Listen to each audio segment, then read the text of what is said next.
Welcome to Bookwaves Audio. Today you are listening to How to Raise Your Standards, a full audiobook designed to help you change the way you see yourself, the way you live, and the way you grow. Your standards shape every part of your life.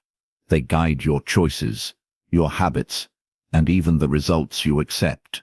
This audiobook will take you step by step through the mindset and practices that allow you to raise your standards and create lasting change. As you listen, remember that real growth comes not only from hearing these words, but from acting on them. Take the lessons, apply them, and watch your life begin to transform. Have you ever looked at someone who seems to live an extraordinary life and wondered what makes them different? Why do some people seem to achieve their goals effortlessly while others struggle year after year? The difference is not luck, education, or talent. It comes down to one simple but powerful idea: standards. Standards shape every part of your life. They guide your decisions, habits, and the way you treat yourself. The higher your standards, the higher the results you achieve. Low standards lead to frustration, mediocrity, and missed opportunities. Welcome to Bookwaves Audio. In this audiobook we will explore the art of raising your standards. By the end of this chapter, you will understand why standards matter, how they affect your life, and why committing to higher standards is the first step toward achieving your dream. If you are ready to take control of your life, stay with us. Chapter 1: Introduction. Why Standards Matter. Imagine walking into a room filled with people. Everyone is talking, laughing, and sharing stories. At first glance, everyone looks the same, but if you look closer, you will notice that each person carries themselves differently. Some stand tall with confidence, while others seem quiet and uncertain. What makes this difference? It is not money, not background, and not even education. The real difference comes from one invisible thing: the standards each person sets for themselves. Standards are the rules you quietly create in your mind about how you should live, how you should behave, and what you should or should not accept. Think about this for a moment. Every single day you are making decisions. You decide how much effort to put into your work. You decide what to eat, how much sleep to get, whether to exercise, and even how you speak to other people. Each of these choices comes from your standard. If your standard is to take care of your body, you will choose healthy food. If your standard is to be on time, you will arrive early. If your standard is to always do your best, you will give more energy than the person who is simply trying to get by. This is why raising your standards matters so much. The level of your life right now is a reflection of the standards you have accepted in the past. If your relationships are strong, it is because you have a standard of respect and kindness. If your career is moving forward, it is because you have a standard of hard work and growth. But if you find yourself stuck, unhappy, or frustrated, it is often because you have allowed yourself to live with standards that are too low. Now here is the truth many people do not want to admit. Most of us do not fail in life because of a lack of potential. We fail because we accept less than we are capable of. We get comfortable with good enough. We stay in jobs that do not challenge us, in relationships that do not fulfill us, and in habits that keep us small. We tell ourselves it is fine because everyone else is doing the same. But deep inside we know we were meant for more. That inner voice, the one that whispers you can do better, is your higher standard calling you. Raising your standards is not about being perfect. It is about refusing to accept what drags you down. It is about deciding that from this moment forward, you will no longer settle for less than your best. When you raise your standards, your entire life begins to shift. The people you spend time with, the goals you set, the way you handle problems, all of it changes because you are no longer living at the level of average. To make this more real, picture a student in school. One student says, "I just want to pass." That is their standard. They study only enough to avoid failing. Another student says, "I want to be the best in my class."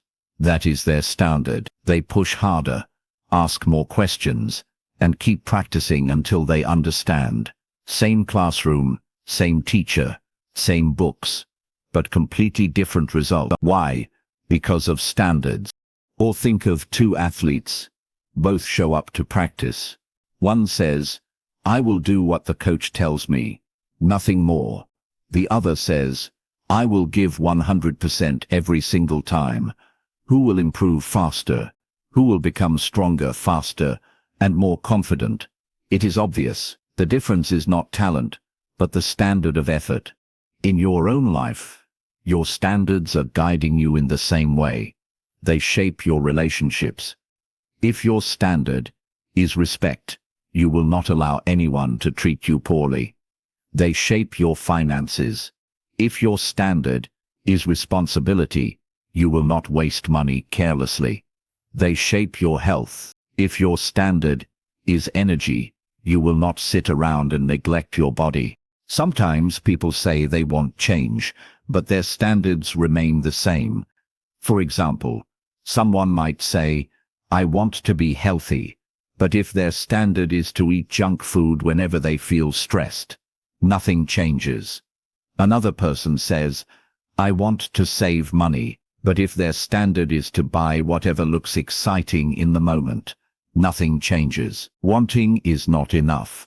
Only when you raise your standards, when you draw a line and say, "I will no longer live below this level," does transformation begin. Take a moment to reflect on your daily habits and choices. Ask yourself if you are truly proud of how you live each day. Consider whether you are accepting less than you deserve, or settling for comfort instead of growth. Think about how you would feel if someone you admire could see your daily actions and decisions. Raising standards is powerful because it creates identity. For example, a person might say, "I am a smoker. I am trying to quit." That is their standard. Another person says, "I do not smoke." Same desire, but completely different identity. The second person has raised their standard to a new identity, and their actions naturally follow. Standards are not only about rules, they are about who you decide to be. Think about people you admire. Maybe it is a teacher, a leader, an athlete, or an artist. What stands out about them? It is usually not just their talent. It is their standards. They refuse to cut corners. They refuse to give up. They refuse to live small. Their life inspires you because they have raised the bar for themselves. And here is the best part. You can do the same. But let us be honest. Raising your standards is not always easy. It means you might have to leave behind comfort. It means you might have to let go of certain habits, or even certain people. It might feel uncomfortable at first, but that discomfort is the price of growth. Just like lifting weights at the gym, the challenge is what makes you strong. When you raise your standards, you do not just change yourself, you change your future. Imagine two people who are 20 years old.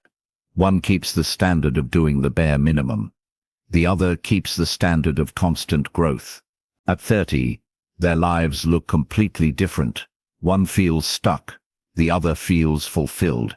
That gap began with a simple choice to raise or not raise standards. The exciting part is that you have control over this choice. Right now, you can decide to set higher standards for yourself.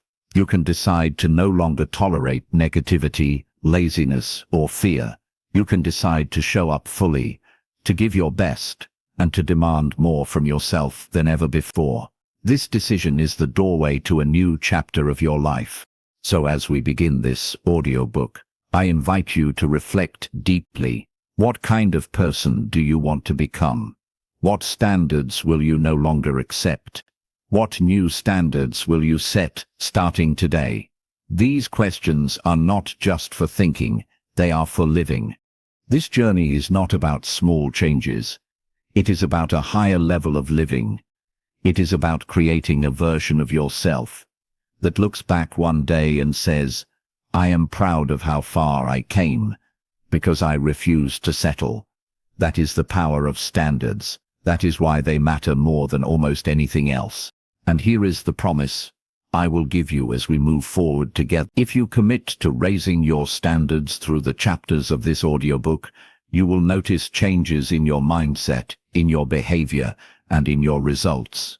Some changes will happen quickly, and others will take time. But if you hold on to higher standards, your life cannot stay the same. It will rise with you. So let us begin. Let us commit to stepping away from average, from good enough, from someday. Let us choose today as the day we demand more of ourselves, because when you raise your standards, you raise your life, and that, more than anything else, is the beginning of success. Chapter 2. Understanding your current standards. Before you can raise your standards, you first need to understand the standards you already live by. Most people go through life without ever thinking about the invisible rules guiding their choices. These rules are not written anywhere. They are not always spoken out loud, yet they shape how you wake up in the morning, how you treat people, how much effort you give to your work, and even how you think about yourself. These are your current standards. Your current standards are the line between what you accept and what you reject. They show up in the food you eat, the way you manage your time, and the kind of people you spend time with. They can be found in the way you respond to challenges and in the goals you choose for yourself. For example, if you believe it is acceptable to arrive late, then lateness becomes your standard. If you believe it is acceptable to live paycheck to paycheck without planning for the future, then that too is your standard. If you believe it is acceptable to speak harshly to yourself, doubting your own worth, then that becomes part of your standard as well. The truth is, you already have standards for every area of your life. Some are high, some are low. You may have high standards for your work, but low standards for your health.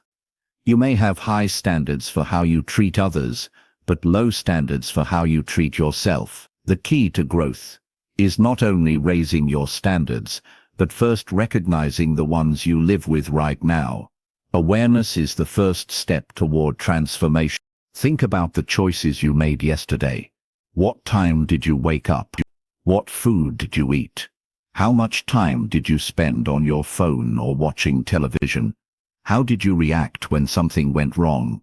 Each of these choices was influenced by your standards. If your standard is to get up early, you will not sleep in. If your standard is to stay calm, you will not explode in anger when things do not go your way. If your standard is to focus on growth, you will not waste hours in distraction. These are not random moments. They are the reflection of your inner rules. It is easy to overlook your standards because they feel normal. They feel like habits, but habits are born from standards. A person who exercises every day is not just following a habit. They have a standard that says taking care of my health is not optional. A person who always keeps their promises is not just polite. They have a standard that says integrity is non-negotiable. On the other hand, a person who often quits when things get hard has a standard that says giving up is acceptable. Whether you are aware of it or not, your life is the mirror of the standards you live by. One of the best ways to uncover your standards is to look at your results. Your health shows the standard you hold for your body. Your relationships show the standard you hold for connection and respect. Your finances show the standard you hold for responsibility and planning. Your personal growth shows the standard you hold for learning and self-discipline. If you do not like the results you see in any area of life, it usually means your standards that have been too low. Let us be honest, sometimes we defend our current standards even when they do not serve us. We say things like, everyone eats this way, so it is fine, or no one saves money in my situation, so I cannot either, or I just do not have the time to work on myself. These are excuses that protect our comfort zones. They keep us from facing the truth that we are capable of more. The human mind likes comfort, but comfort does not bring growth. Growth only begins when you face your current standards honestly. Here is a way to reflect. Imagine you are watching a movie about your own life. The scenes show your daily routines, your conversations, your habits, and your choices. As you watch, ask yourself, would I admire this character? Would I respect the way they live? Would I be inspired by their effort and their attitude? Or would I feel disappointed that they are capable of more, but settling for less? This exercise helps you see your current standards with fresh eyes. Many people are surprised when they realize how low some of their standards have become. They thought they were simply doing what everyone else does. But the truth is, everyone else may also be living below their true potential. Normal is not always good. Normal is often average, and average often leads to frustration. If you want more than average, you must first accept that your current standards may not be enough. Understanding your standards also means noticing how you react when you fail to meet them. For example, if your standard is honesty, you will feel deeply uncomfortable if you tell a lie. If your standard is fitness, you will feel restless if you skip too many workouts. The discomfort you feel is not just guilt. It is your inner self reminding you of the line you have drawn. When you ignore that discomfort, your standards slowly weaken. When you listen to it, your standards grow stronger. It is also important to recognize where your standards come from. Many of them were influenced by your family, your culture, your friends, and the environment you grew up in. If you grew up in a home where hard work was praised, you may naturally hold yourself to that standard. If you grew up in a place where people gave up easily, you may have accepted that as normal. But just because you inherited certain standards does not mean you must keep them. You have the power to examine them, question them, and choose which ones to hold on to. Sometimes we hold on to standards that once protected us, but now limit us. For example, someone might have developed a standard of keeping quiet to avoid conflict in childhood. That helped them feel safe back then. But as an adult it may stop them from speaking up for themselves. Someone else may have accepted the standard of not trying new things to avoid embarrassment. That may have prevented pain in the past, but now it blocks growth. Understanding your standards means asking if they are serving you or holding you back. The process of growth begins with honest self-reflection. Sit with yourself and ask, what am I accepting right now that I know I should not? Where am I letting myself off the hook? Where am I settling for less than I truly deserve? Be specific. If you realize you accept constant stress at work, that is a low standard. If you realize you accept poor treatment in a relationship, that is a low standard. If you realize you accept wasting time on distractions instead of pursuing your goals, that is a low standard. Awareness is sometimes uncomfortable, but it is the first step toward change. The good news is that awareness alone creates energy. Once you see your current standards clearly, you cannot ignore them anymore. The truth will push you to make new choices. It may not happen overnight, but the seed of change is planted. Each time you notice a low standard, you gain the chance to replace it with a higher one. Each time you catch yourself slipping, you gain the chance to rise again. As you go through this journey, remind yourself that standards are flexible. They are not locked forever. You can raise them one decision at a time. You can start small. If your current standard is to wake up whenever you feel like it, you can raise it by deciding to get up at a set time. If your current standard is to eat whatever is easy, you can raise it by deciding to add one healthy meal each day. These small steps are proof that you are capable of change. By now, you may realize that your standards are the foundation of your life. They are not just habits. They are not just goals. They are the invisible walls of the house you live in. If the walls are weak, the house will not stand. If the walls are strong, the house can weather any storm. Understanding your current standards is like walking through your house and checking which walls are solid and which ones need rebuilding. As we close this chapter, take some time to reflect. Look at your health, your work, your relationships, and your personal growth. Ask yourself honestly if the standards you live with today are helping you become the person you want to be. If the answer is yes, celebrate and keep building on them. If the answer is no, then be grateful for the awareness, because now you have the power to change. Understanding your current standards is not about judgment. It is about clarity. Once you see where you are, you can decide where to go. And once you commit to raising your standards, step by step, you will begin to create a life that reflects your true potential. That is the starting point of transformation, and it begins with seeing your standards clearly today. Chapter 3. The Psychology Behind Raising Standards. Welcome back to another chapter. If you have been following along, by now you know that raising your standards is not just about what you do on the outside. It begins much deeper than that. It starts in your thoughts, in your beliefs, and in the way you see yourself. This chapter is going to take you inside the mind, to explore the psychology behind raising your standards. Before we dive in, let me remind you to stay with this journey all the way through. If you enjoy what you are hearing, make sure to subscribe, so you never miss the next step in building a better version of yourself. Now let us begin. When people think about change, they often focus on the external. They want to change their habits, their appearance, or their results. But psychology shows us that everything begins inside the mind. Your standards are simply the reflection of the beliefs you carry. The invisible rules you hold in your head become the limits or the possibilities in your life. If you believe that you are capable, you will naturally demand more from yourself.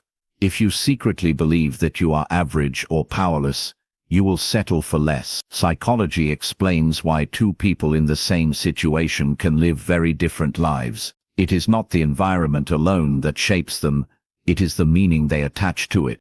From childhood, your brain is shaped by repeated messages. You learn what is acceptable, what is possible, and what is expected. If your family and teachers held high expectations, you probably learned to hold yourself to higher standards. If they lowered the bar, you may have learned to do the same. This is not because you chose it consciously, but because the human mind is built to adapt. The brain is like soft clay when you are young. It takes the shape of the hands that mold it. Over time, those early lessons harden into beliefs that feel permanent. Think about it. If as a child, you often heard that success was for other people, your subconscious may still carry that idea today. If you were told that life is a struggle and that people like you do not get ahead, your standards may reflect those limits. This is how psychology works. The conscious mind may want to grow, but the subconscious mind keeps pulling you back to what feels familiar. It acts like an invisible thermostat, keeping you at the level you were trained to accept. The good news is that psychology is not fixed. Modern science tells us that the brain is plastic. It can rewire itself through new experiences and new thoughts. This is called neuroplasticity. It means that you are never stuck with the beliefs or standards you were given. By repeating new thoughts, exposing yourself to new environments, and taking consistent action, you can literally train your brain to accept higher standards as the new norm. Just as a muscle grows stronger with exercise, your brain grows stronger with repeated belief and behavior. Another key factor in psychology is self-identity. Every person has a story about who they are. This story lives inside the mind, and it quietly dictates what you allow yourself to do. If your story says you are someone who struggles, you will keep struggling. If your story says you are someone who always finds a way, you will live up to that. The brain does not like conflict between identity and action. It always works to stay consistent. This is why identity is so powerful. Once you change the story of who you are, your actions naturally begin to rise to match it. Your standards are also tied to emotion. Human beings are driven by two forces: the desire to avoid pain and the desire to gain pleasure. If your brain links low standards with comfort, you will keep returning to them. But if you link low standards with pain, frustration, and wasted potential, you will push away from them. This explains why so many people only change when they hit rock bottom. At that moment, the pain of staying the same becomes greater than the fear of change. If you want to raise your standards before reaching that point, you need to consciously create emotional links. Teach your brain that high standards equal pride, growth, and joy, while low standards equal regret and disappointment. When the emotional wiring changes, your actions will follow. Habits form another layer of psychology that shapes your standards. The human brain loves efficiency. It tries to save energy by turning repeated actions into automatic routine. These routines become habits, and habits define the level you live at. If your daily habits are lazy, scattered, or negative, then your standards will stay low. But if you replace those with small habits of discipline, focus, and courage, your standards rise naturally. At first it feels difficult because your brain resists change, but the more you repeat the new behavior, the easier it becomes. Eventually the new habit feels automatic, just like the old one once did. Environment is also part of psychology. The brain is wired to adapt to its surroundings. If you spend your time with people who settle for less, your mind will quietly lower your standards to fit in. If you surround yourself with people who demand excellence from themselves, your brain will adjust upward. This is not about comparing yourself to others. It is about letting the energy of your environment set the tone for what feels normal. The human need to belong is so strong that you cannot ignore it. If you want higher standards, you must place yourself in spaces where higher standards are the rule. Let us look at another psychological principle. The brain is always looking for patterns to confirm what it already believes. This is called confirmation bias. If you believe you are average, your brain will notice every failure and ignore every success. If you believe you are capable, your brain will notice every small win and use it as proof to keep going. This means the beliefs you choose today can shape the evidence you see tomorrow. It becomes a cycle that either holds you down or lifts you higher. By choosing to adopt empowering beliefs and repeating them daily, you train your brain to seek proof that supports your higher standards. The psychology of raising standards also involves willpower and discipline. Many people think willpower is about forcing yourself to do hard things, but psychology shows that it is more about energy management. The brain has limited energy each day. If you waste it on meaningless choices, you run out of strength for the decisions that matter. This is why successful people create routines. They simplify small choices so they can save their energy for big ones. This mental strategy helps maintain higher standards without feeling exhausted. Another psychological tool is visualization. When you imagine yourself living at a higher standard, the brain fires signals as if it is already happening. This mental rehearsal builds familiarity and reduces fear. Over time, your subconscious begins to accept the image as normal, making it easier to act in alignment with it. Athletes have used this technique for decades, but it works for anyone who wants to upgrade their standards in life. Understanding the psychology behind standards also helps you overcome setbacks. The brain tends to exaggerate failure. One mistake can feel like proof that you are not capable. But if you train your psychology to see failure as feedback, you stay resilient. High standards are not about being perfect. They are about refusing to settle for less even when you stumble. Every time you rise after falling, your brain learns that higher standards are possible. There is also a deep connection between psychology and language. The words you use with yourself shape your reality. If you constantly say, "I cannot," "I am not good enough," or "I always fail," your brain takes these as commands. But if you replace them with "I can," "I am learning," "I am capable," your brain begins to build new neural pathways. Over time, this positive self-talk becomes the background music of your life, lifting your standards almost without effort. So what does all this mean in practice? It means that raising your standards is not about forcing yourself through sheer discipline alone. It is about understanding the psychology that holds your current standards in place and then rewiring it step by step. By changing your beliefs, your identity, your emotions, your habits, your environment, your language, and your focus, you create a mental system that supports higher standards naturally. Imagine two people standing at the bottom of a hill. One sees the hill as impossible, and the other sees it as a challenge. Same hill, different psychology, completely different results. That is the power of the mind. Your standards are not controlled by the outside world, but by the meaning you give to it inside your own head. As you move forward, remember that this chapter is not about giving you quick tricks. It is about giving you awareness. Awareness is the first step to change. Once you see the patterns of your psychology, you cannot unsee them. You recognize how your past shaped your standards and how your thoughts reinforce them today. That recognition alone gives you power. From here, your task is simple, though not always easy. Begin to watch your beliefs. Begin to upgrade your self-image.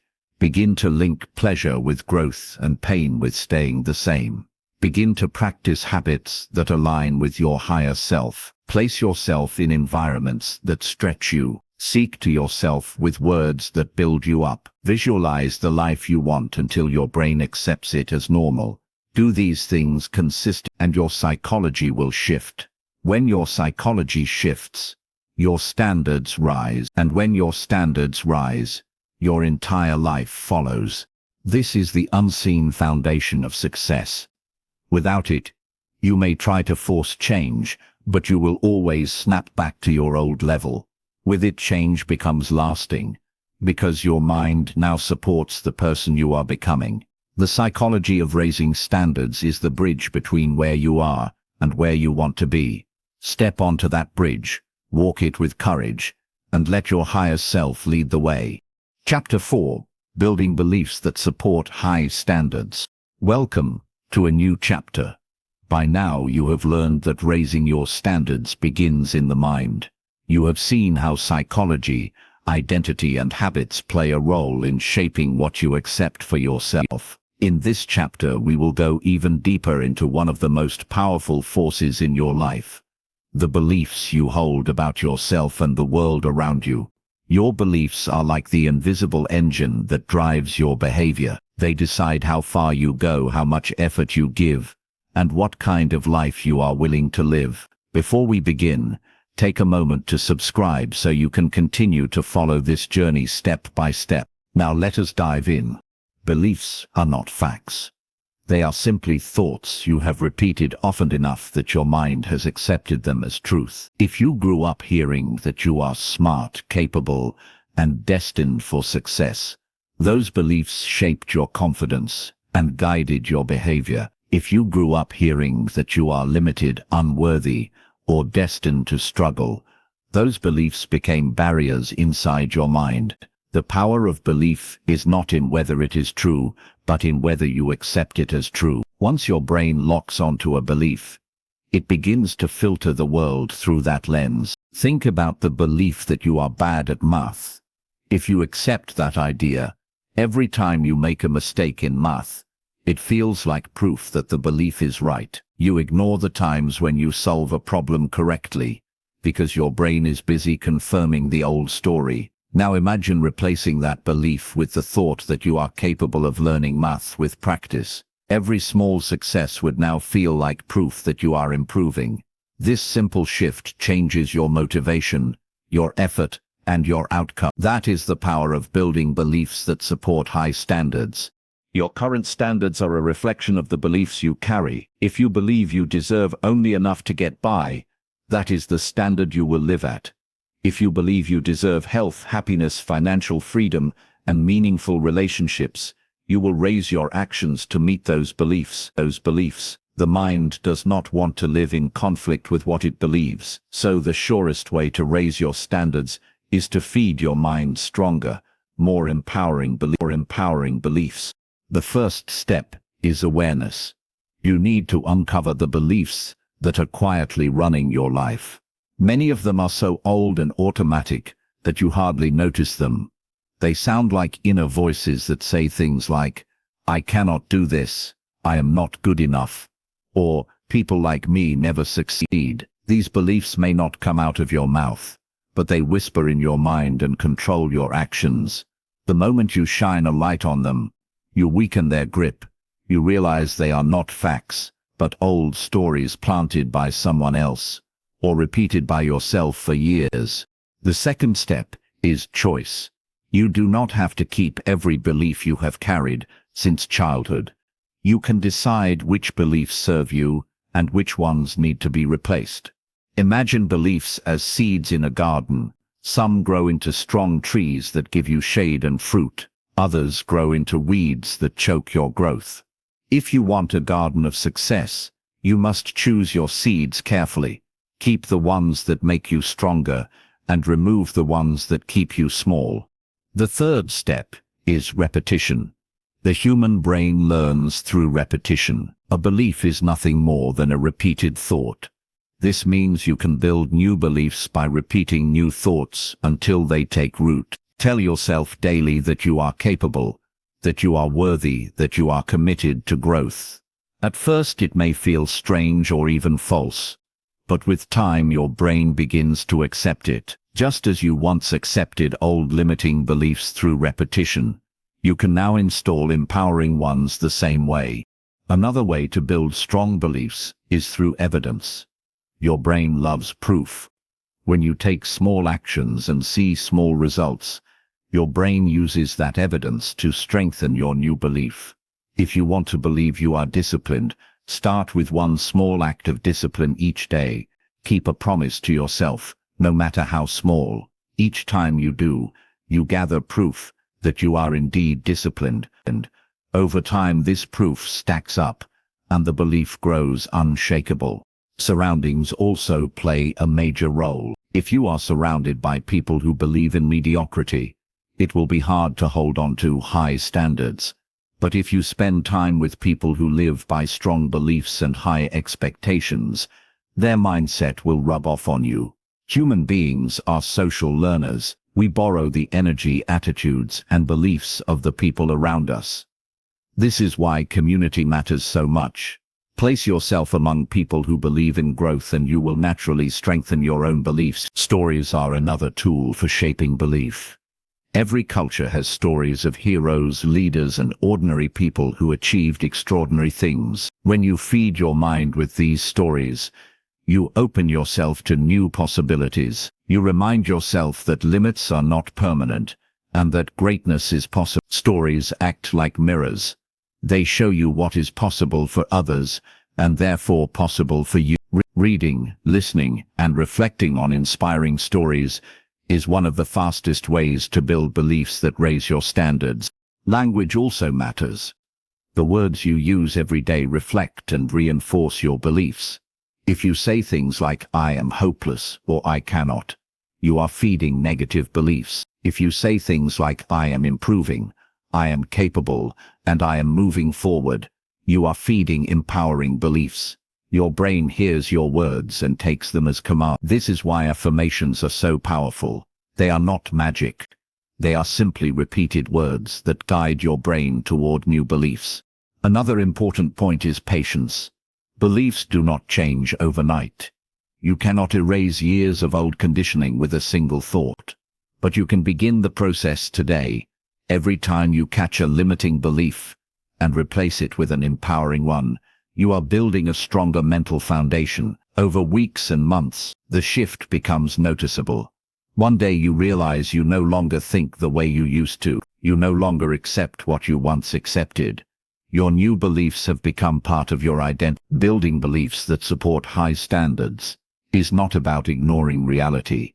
It is about creating a new reality. Your beliefs shape your focus, and your focus shapes your actions, and your actions create your results. When you believe you deserve better, you act differently. You show up with more energy, more courage, and more persistence. You refuse to settle. You keep moving until your outer world matches your inner belief. Think about every great achievement in history. It began with belief. The belief that something was possible, even when no evidence existed. The belief that one person could make a difference. The belief that persistence could overcome resistance. Without belief, action fades. With belief, action grows stronger. As you finish this chapter, remember that your beliefs are not carved in stone. They are living patterns that can be shaped, replaced, and strengthened.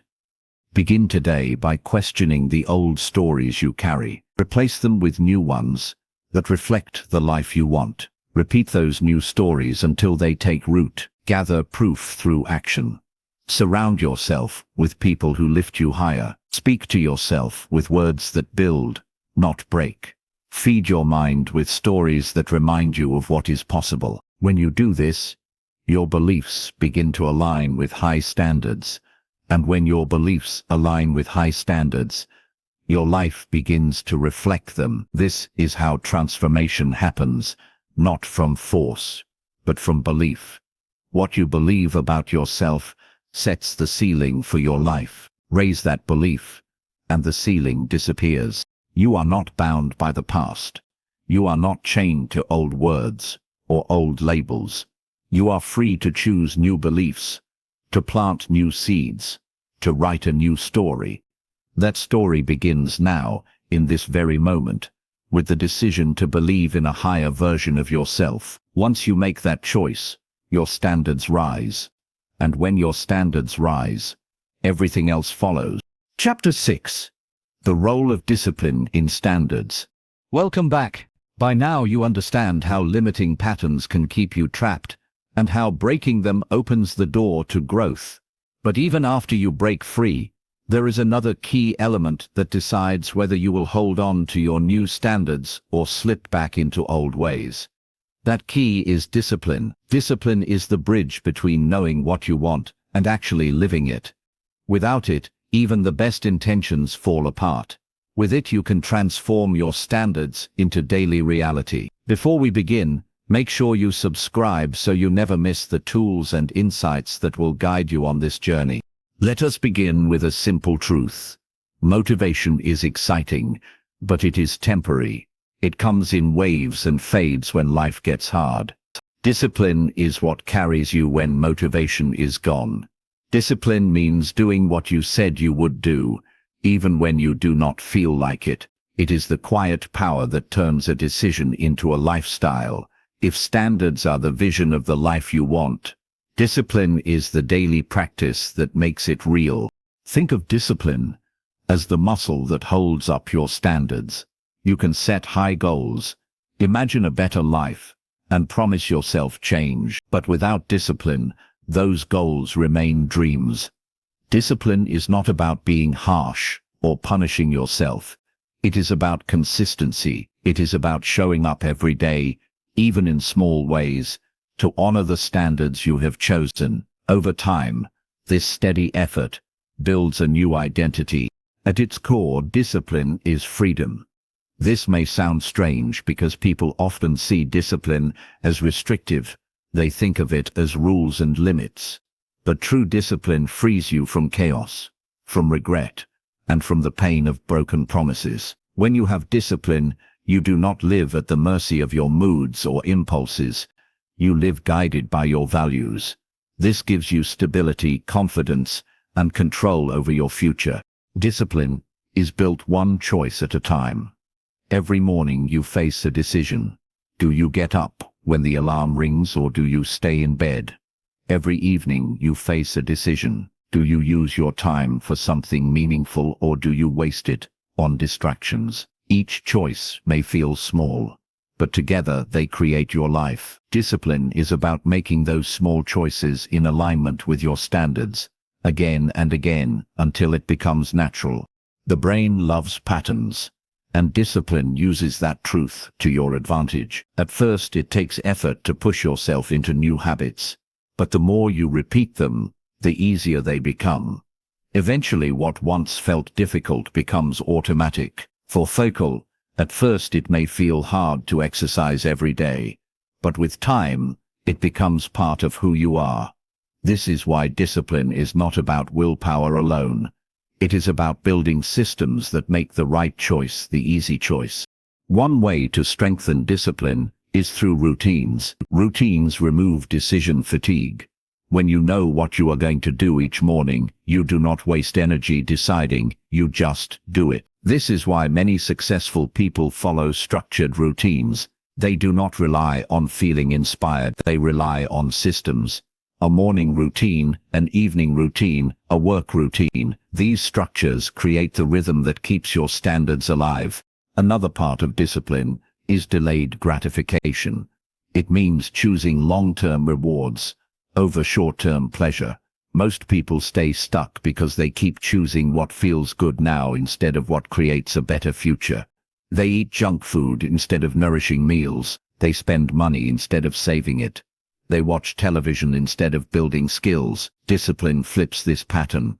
It teaches you to wait, to invest, to sacrifice today for something greater tomorrow. This is how champions are built. Discipline also protects your energy. When you are disciplined, you say no to what does not matter. You guard your time and attention. You choose your battles carefully. Without discipline, you scatter your focus in 100 directions and achieve little. With discipline, you concentrate your power on what truly matters, and this focus multiplies your results. It is important to understand that discipline is not perfection. You will slip. You will miss a day or fall into an old habit. Discipline is not about never failing. It is about returning quickly. It is about getting back on track after you fall. Each time you return, you strengthen the habit. Each time you refuse to quit, you build resilience. Perfection is not the goal. Persistence is. Emotions often challenge discipline. You may feel tired, stressed, or unmotivated, but discipline teaches you that feelings are not commands. Just because you feel like quitting does not mean you have to quit. Just because you feel lazy does not mean you cannot act. Discipline is choosing action over emotion. When you act in spite of how you feel, you prove to yourself that you are stronger than your moods. One of the greatest tests of discipline is consistency over time. Many people can be disciplined for a week or two, maybe even a month, but real transformation requires years of steady effort. This is where most people give up. They expect quick results and lose patience.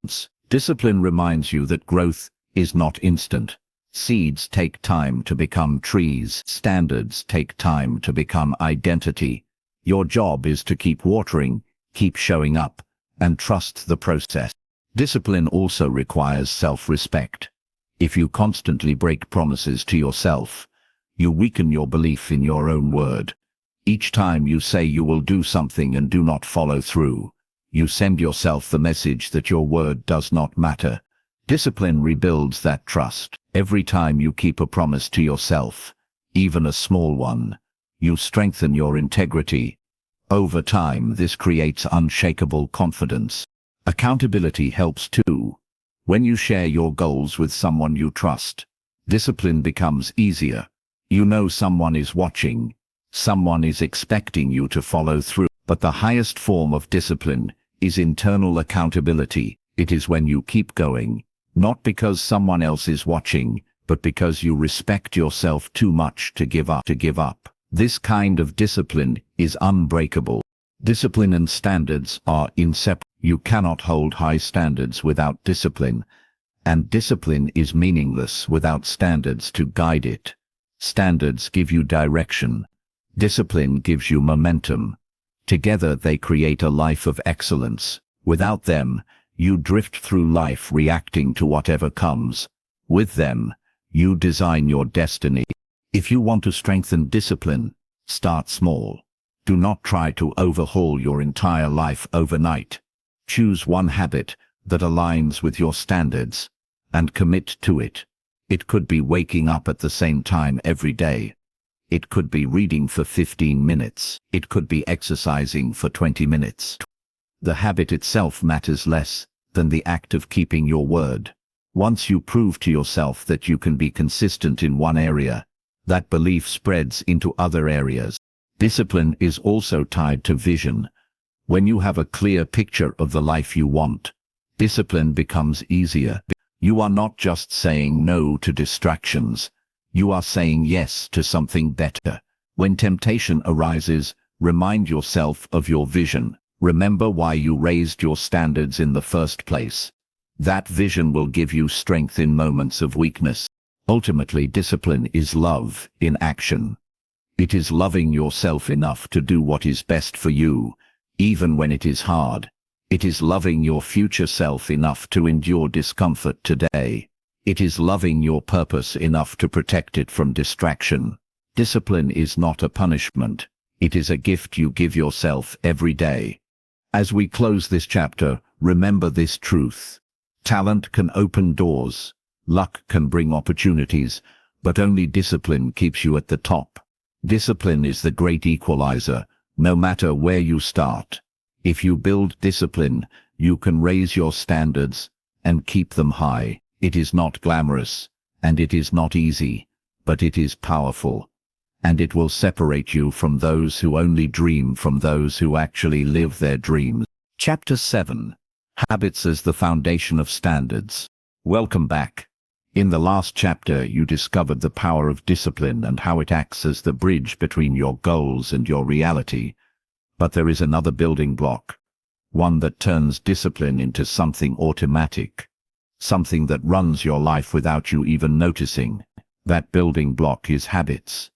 Habits are the quiet architects of your destiny. They create the foundation upon which your standards either rise high or collapse. Before we dive in, make sure to subscribe so you do not miss the next steps of this journey. Let us begin with a simple idea. Your life today is the sum of your habits, the way you eat, the way you think, the way you spend your time, the way you respond to challenges. These are all shaped by your habits. You may believe that big choices are what define you, but in truth, it is the small things you do every day that shape your life. Habits are repeated actions, and repeated actions create identity. If your standards are the vision for your life, then habits are the daily bricks you lay to build it. Habits can work for you or against you. A healthy habit, like reading daily or exercising, strengthens your standards. A harmful habit, like constant procrastination or negative self-talk, lowers them. The problem is that habits feel invisible. They run in the background of your life, like software that keeps repeating without your awareness. That is why you can know what you want, even want it badly, and still fail to reach it. Your habits are either lifting you up or holding you down. The first step in using habits to support your standards is awareness. Take a close look at your days. Notice what you do without thinking. Notice how you respond when you feel stressed, tired, or bored. Do you reach for distractions, or do you lean into growth? Do you choose actions that align with your higher standards, or do you default to comfort? Awareness turns the invisible into the visible. Once you see your habits clearly, you can begin to shape them. Habits are formed through a simple cycle: cue, routine, and reward. Something triggers the habit. You follow through with the routine, and you receive a reward, usually in the form of comfort, relief, or satisfaction. For example, stress might trigger the habit of scrolling on your phone. The scrolling is the routine, and the reward is temporary escape. This cycle repeats until the habit feels automatic. To change your habits, you must interrupt or redesign this cycle. One way to build habits that match your standards is to start small. People often fail because they try to change too much too fast. They decide to completely transform their lives in 1 week, and when they cannot, they give up. But habits grow best when they start small. If you want to read more, begin with 5 minutes. If you want to exercise more, begin with a short walk. If you want to wake earlier, begin by setting your alarm 10 minutes earlier. Small habits are powerful because they are easy to repeat, and repetition is the soil where habits grow. Another key to habit formation is consistency. Doing something small every day is more powerful than doing something big once in a while. A single workout does not change your body. A single day of study does not make you wise, but repeated action over weeks and months builds transformation. This is why habits form the foundation of standards. They make excellence consistent instead of temporary. Environment shapes habits too. If you want to eat healthier, keep healthy food within reach and remove junk food from your home. If you want to focus more, keep your phone out of your workspace. If you want to build a habit of journaling, leave your notebook where you can see it every morning. Habits are not just about willpower, they are about design. When you design your environment to support your standards, habits grow naturally. Habits also connect deeply with identity. If you see yourself as someone who always struggles with discipline, your habits will match that belief. But when you begin to see yourself as a person of high standards, your habits will start to align with that vision. Each time you keep a habit, no matter how small, you cast a vote for your new identity. Over time, these votes build a strong sense of self. You stop forcing habits because they become who you are. Breaking old habits requires the same process. You cannot just stop a habit. You must replace it. If you want to stop procrastinating, replace it with the habit of starting small tasks immediately. If you want to stop negative thinking, replace it with the habit of asking, what is one good thing in this situation? If you want to stop wasting time at night, replace it with the habit of preparing for tomorrow before bed. Replacement works better than removal because the brain craves routine. Emotion is another powerful part of habit formation. The habits that stick are often tied to strong emotions. That is why bad habits tied to comfort or escape are so hard to break. To build strong new habits, connect them with positive emotion. Celebrate your progress. Notice how good you feel after keeping your word. Associate your habits with pride, hope, and gratitude. These emotions will strengthen the cycle of repetition. Momentum also matters. When you keep one habit, you create momentum that makes other habits easier. For example, if you start exercising daily, you may also start eating better because you do not want to undo your progress. If you start journaling, you may also become more mindful in other parts of your life. This is why it is wise to begin with a small keystone habit, one that naturally spreads into other areas. Habits protect your standards during hard times. Motivation fades. Discipline may feel heavy, but habits keep you steady. When life gets stressful, you fall back on your habits. If your habits are strong, they will carry you through. If your habits are weak, you will fall back into old patterns. This is why building strong habits is not optional. It is essential. They are the automatic behaviors that protect your standards when you are tired, stressed, or distracted. There is also the habit of reflection. Successful people not only build habits of action, but also habits of awareness. They regularly pause to ask, are my habits aligned with my standards? Am I moving closer to the life I want, or drifting away? Reflection ensures that habits do not become mindless routines, but remain conscious choices. This keeps growth alive. Habits demand patience. You cannot expect instant results. Research shows it can take weeks or even months to fully install a new habit. The exact time is less important than the repetition. Each time you repeat a habit, you strengthen it. Each time you skip it, you weaken it. Habits are like planting seeds. You may not see growth immediately, but beneath the surface roots are forming, and with enough time, those roots grow into a tree that will stand for years. The truth is, everyone already has habits. The question is not whether you have them, but whether they serve your standards. Low standards come from low habits. High standards come from high habits. If you want to raise your life, raise your habits. Build them with intention, protect them with discipline, and align them with your vision. Over time, they will create the person you dreamed of becoming. As we close this chapter, remember this: your future is hidden in your daily habits. You do not rise to the level of your goals, you fall to the level of your habits. Standards are not built on inspiration alone.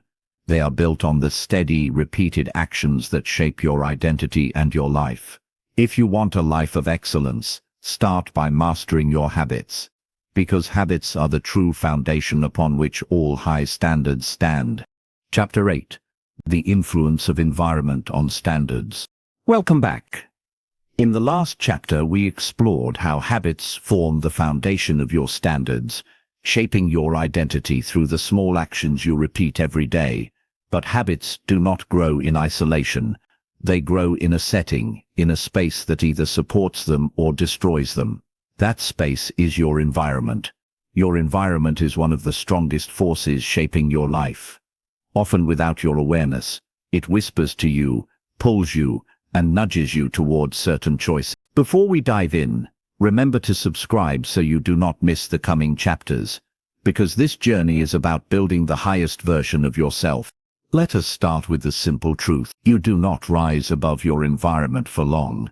You might have the best intentions, the strongest willpower, and the highest goals, but if your environment is pulling in the opposite direction, it will eventually win. People often underestimate this force. They blame themselves for lacking discipline, when in reality their environment is constantly setting traps. Your environment can either be your greatest ally or your greatest enemy. Think about your physical space. The items around you shape your behavior more than you realize. A cluttered desk encourages distraction, while a clean desk invites focus. A kitchen filled with junk food makes healthy eating nearly impossible, while a kitchen filled with fresh ingredients makes it natural. These choices happen automatically. You do not think deeply about them. You simply respond to what is available. This is why designing your physical environment is one of the most powerful ways to raise your standards. But environment is not only physical, it is also social. The people you spend time with are like mirrors reflecting back who you are and who you are becoming. If you surround yourself with people who settle for less, who complain, who avoid growth, you will slowly sink to their level. On the other hand, if you surround yourself with people who aim high, who challenge you, who encourage growth, you will naturally rise. Human beings are wired for connection, and we adapt to the standards of the group we belong to. You have probably heard the saying that you are the average of the 5 people you spend the most time with. This is not just a catchy phrase. It reflects the truth of human psychology. We imitate the behaviors, attitudes, and expectations of those around us. This is why choosing your circle is one of the most important decisions you will ever make. If you want to raise your standards, raise your environment by raising your company. Environment also includes the unseen forces of culture and media. The shows you watch, the news you consume, the voices you listen to, they shape your standards. If you constantly consume negativity, gossip, or shallow entertainment, it lowers your sense of possibility. But if you fill your environment with learning, inspiration, and uplifting voices, it strengthens your drive to grow. The content you allow into your mind becomes part of your mental environment. Guard it carefully. Another piece of environment is routine space. Where you place yourself during the day influences what you do. For example, if you want to study, sitting in your bed may trigger sleepiness, while sitting at a desk triggers focus. If you want to pray or reflect, creating a quiet corner reinforces that habit. Spaces carry energy, and over time your brain associates them with certain activities. By designing your spaces with intention, you shape your behavior without effort. It is also important to remember that environments can change you gradually. The shift is often so slow that you do not notice it. You might begin with high standards, but if you spend enough time in a low-standard environment, you adapt down.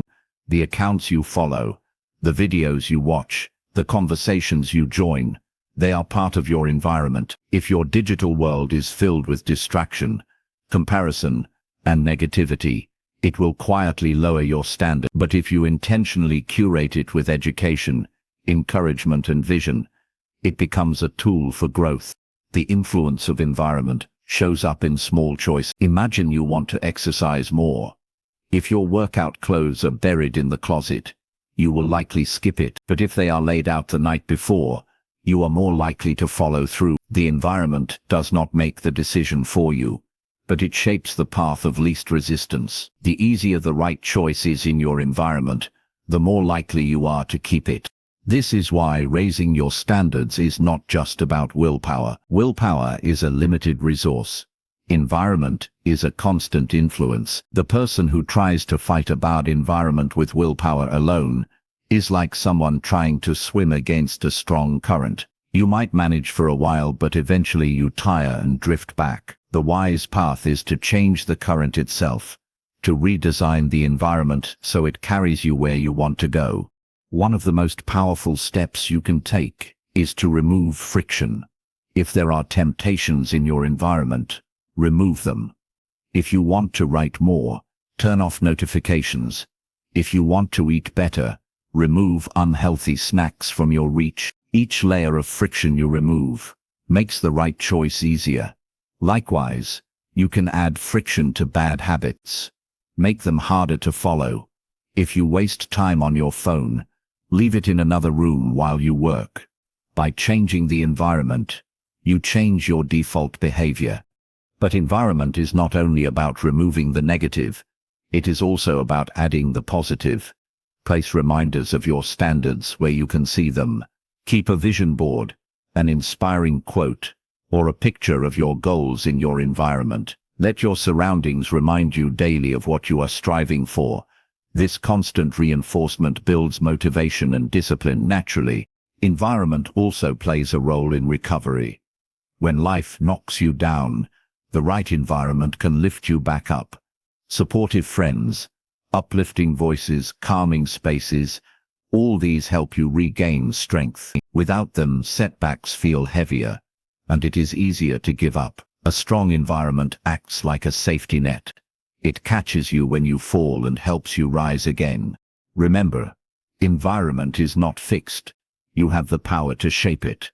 You can choose who you spend time with. You can choose what you allow into your mind. You can choose how to design your spaces. These choices may feel small, but together they create a powerful current that guides your life. If you want higher standards, do not just change yourself. Change your environment. As we close this chapter, let this truth sink in. You are not only a product of your choices, you are also a product of your surroundings.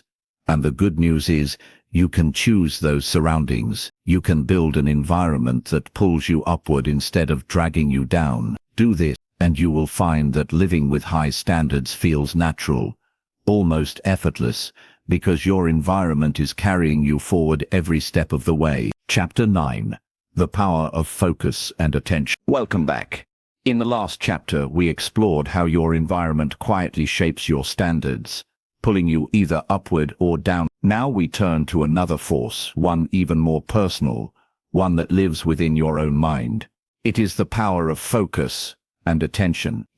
In a world filled with noise, distractions, and constant demands, the ability to direct your attention is one of the greatest powers you can ever develop. This chapter is about learning to master that power. And before we go deeper, remember to subscribe so you do not miss the journey ahead, because each step is leading you to a higher standard of life. Focus is the lens through which you see the world. Imagine holding a magnifying glass under the sun. The light is scattered everywhere until you bring the glass into position. Then suddenly the light becomes so concentrated that it can set fire to paper. Your mind works the same way. Scattered attention leads to weakness, frustration, and half-finished goals. But concentrated focus ignites energy, power, and real results. Most people live with broken focus. They try to move in many directions at once, but end up going nowhere. They begin a task, then get distracted by a message, a notification, or a wandering thought. Minutes turn into hours, hours into days, and they wonder why their goals remain out of reach. The truth is not that they lack talent or intelligence. It is that they have not learned to master their attention. Attention is the currency of achievement. Where your attention goes, your life goes. Think about this. Every action you take begins with attention. If your attention is on excuses, you create reasons not to act. If your attention is on possibilities, you create energy to move forward. If your attention is scattered, your results will be scattered. But if your attention is sharp, your results will be sharp. Attention is not just about what you see, it is about what you choose to value in the present moment. There is also a hidden truth about attention. Whatever you give attention to grows stronger in your life. If you focus on fear, fear grows. If you focus on gratitude, gratitude grows. If you focus on your weaknesses, they weigh you down. If you focus on your strengths, they expand. This is why mastering focus is not just about productivity, but about shaping your entire experience of life. You are literally creating your reality by deciding what you give your attention to. In today's world, distractions are everywhere. Your phone, your computer, advertisements, endless notifications, they are all fighting for your attention. The world does not reward you for protecting your focus. Instead, it profits when you scatter it. Companies make billions of dollars by stealing your attention and selling it. That is why you must guard it fiercely. You must learn to say no to the noise so you can say yes to your true path. One way to reclaim your focus is through intentional practice. For example, when you sit down to work, decide ahead of time that for the next hour, your attention will stay on one thing. Eliminate the small distractions before you start. Turn off notifications. Put your phone in another room. Clear your desk. Every distraction you remove is like sharpening the blade of your attention. At first, this feels hard because your mind is addicted to jumping. But with practice, you train your brain to stay longer and deeper on the task at hand. Another way is through mindfulness. This means becoming aware of where your attention is in each moment. Most people are unaware. They drift without realizing it. They think they are working, but their mind is on yesterday's problems or tomorrow's worry. Mindfulness brings you back to the present. It teaches you to notice when your attention slips and to gently bring it back. With mindfulness, you are no longer a slave to distraction. You are the master of your own mind. Focus is also deeply tied to standards. People with low standards accept broken focus. They allow distractions to dictate their day. People with high standards protect their focus as a sacred resource. They decide what deserves their attention and what does not. They know that every yes is also a no to something else. To live with high standards is to become intentional about where your attention flows. Consider great achievers throughout history. Artists, scientists, leaders, athletes. All of them had the ability to sustain deep focus. A painter may spend hours lost in the detail of a canvas. An athlete may train for years, focusing on every movement of the body. A writer may block out the world to pour words onto a page. These examples remind us that excellence is not a gift. It is the product of disciplined attention, repeated day after day. But focus is not only about big projects. It is also about daily life. Imagine sitting with a loved one. If your attention is divided, checking your phone or thinking about work, the connection is shallow. But if your attention is fully present, the moment becomes meaningful. Focus deepens relationships. It makes people feel seen and valued. In this way, attention is not only a tool for achievement, but also an expression of love and respect. There is also a link between focus and energy. When your attention is scattered, your energy feels drained, even if you have done very little. But when your attention is concentrated, you often feel more energized even after hard work. This is because focused attention aligns your mind and body in one direction. It removes the inner conflict of trying to be everywhere at once. This alignment creates flow, a state where work feels effortless and time seems to disappear. To strengthen your focus, you must also control your environment. As we learned in the last chapter, your surroundings can either support or weaken your attention. A noisy environment makes focus difficult. A messy environment creates mental clutter. But a clean, quiet, intentional space invites focus. By shaping your environment, you shape the quality of your attention. You must also learn to choose your battles. Focus is not about doing everything, it is about doing the right things. Many people waste their focus on trivial matters, leaving no energy for what truly matters. High standards demand that you protect your attention from the unimportant, so you can give it fully to the essential. Remember, you do not need to be everywhere. You need to be fully present where it counts. Another truth about attention is that it requires rest. Just as a muscle becomes stronger with cycles of work and recovery, attention grows sharper when balanced with rest. If you push your focus too long without pause, it weakens. But when you step away, recharge, and return, your focus becomes powerful again. Learning this rhythm is key to sustainable high performance. The mastery of focus also involves learning to say no. Every invitation, every distraction, every unnecessary task is asking for a piece of your attention. If you say yes to everything, your attention becomes diluted. Saying no is not selfish. It is an act of protection. It is choosing to give your best energy to the things that truly matter, instead of scattering it everywhere. Focus is also about vision. When you have a clear vision of what you want, your attention has a direction. Without vision, your attention wanders. With vision, it sharpens. This is why clarity of purpose is so important. Once you know your destination, you can guide your attention like a compass, always pointing toward your true north. As we bring this chapter to a close, remember this truth. Your attention is your life. Whatever you give it to grows. Whatever you take it from withers. Master your focus, and you master your future. Protect it, direct it, and sharpen it. Because in the end, your standards are revealed by what you choose to pay attention to. Chapter 10. The connection between standards and self-worth. Welcome back.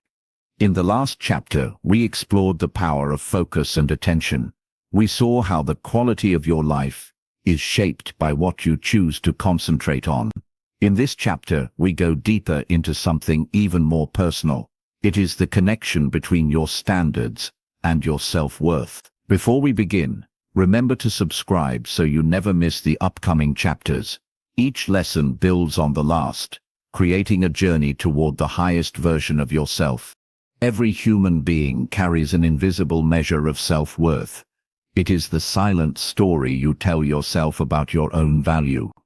It is not written on your face, and no one else can see it directly. Yet it quietly directs your choices, your relationships, your habits, and your future. If you believe you are worthy of love, you will allow love into your life. If you believe you are worthy of success, you will move towards success. If you believe you are unworthy, you will unconsciously sabotage your own progress. Standards are simply the outer reflection of that inner worth. When you have low self-worth, you tolerate those standards. You stay in relationships that drain you. You keep habits that weaken you. You accept jobs that do not fulfill you. You allow people to treat you poorly. You settle for less, not because you must, but because deep down you believe that is all you deserve. Standards cannot rise higher than the level of your self-worth. To raise your standards, you must first believe you are worthy of more. This connection begins in childhood. Imagine a young child who is told again and again that they are valuable, loved, and capable. That child grows with an inner sense of worth, and naturally demands respect in life. Now imagine another child who is told they are worthless, lazy, or unlovable. That child often grows into an adult who unconsciously accepts poor treatment. They may even mistreat themselves, though the past does not define your future. It leaves powerful imprints. The good news is that self-worth can be rebuilt. You can rewrite the inner story you tell about yourself. And as you do, your standards will rise. There is a reason why people with high self-worth are unwilling to settle. It is not arrogance. It is not pride. It is the quiet knowing that they are valuable. When they say no to disrespect, they are not being harsh. They are honoring their own value. When they walk away from what is beneath them, they are protecting their dignity. Their standards are simply the natural boundary lines drawn by self-worth. Low self-worth often expresses itself through self-sabotage. A person may set goals, but never follow through. They may dream big, but talk themselves out of action. They may receive kindness, yet feel unworthy of it. They may achieve success, only to lose it, because they cannot accept it fully. This cycle can be broken only when self-worth is healed. Until then, no matter how high the outer goals, the inner belief will pull everything back down. Self-worth also shapes relationships. People with low self-worth may chase validation, constantly seeking approval from others. They may stay silent when they should speak. They may accept poor treatment because they fear they cannot do better. But those with strong self-worth move differently. They choose partners, friends, and communities that uplift them. They give love freely, but also expect respect. It is knowing that even when you fail, you are still worthy. Even when you struggle, you are still deserving of love and respect. This steady belief is what gives you the strength to hold higher standards without apology. Raising your self-worth often begins with awareness. Pay attention to the small ways you treat yourself. Do you talk down to yourself? Do you ignore your needs? Do you hide your voice?